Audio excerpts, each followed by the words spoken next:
Warden is very likely to be the next president in Rainbow Six lore, and he's also just helped us understand when Siege's lore actually takes place. So in the narrative, Rainbow has officially been shut down. That means the contract that they have with Nighthaven has been terminated and only 4 operatives remain on the field. They've been given extra time to finish a final mission, and that is Ash, Dokkaebi, Thatcher, and Nighthaven's Denari. And in the lore we have obtained from this season, we get to see some reactions from our operators who are now without a job. Maestro is potentially going to go into the private sector, maybe even Nighthaven. Dokkaebi can't go back to South Korea because she's wanted by their government. But we've also learned that Warden has been called into the Oval Office by President Baldwin. Now, it makes sense that Warden's been in communication with the president. The entire lore we've seen over the space of year 10 has taken place in Detroit. And with there being mass evacuations around the city, it makes sense that Warden, who used to be Secret Service for President Baldwin and even saved his life when he was Secretary of State, was in Detroit doing protection detail for the mayor. However, now that Rainbow has been deactivated and their operation is winding down, we get a few insights by Warden, saying that the president isn't happy since this is going to take a lot of work to hide Rainbow's involvement in all of this. But more importantly, we learn that the primaries are coming up for the US election. Now, why is this important?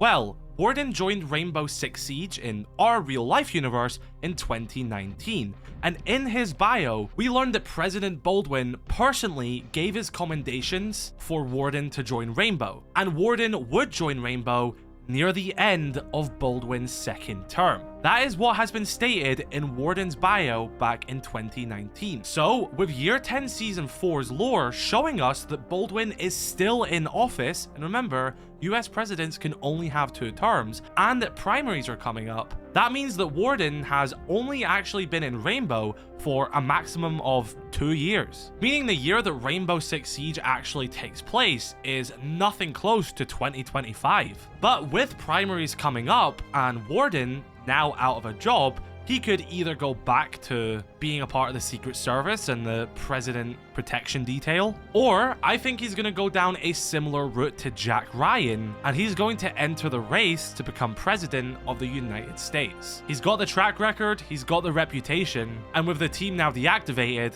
this seems like the natural path for Warden. Be sure to let me know your thoughts and follow for more R6 lore content.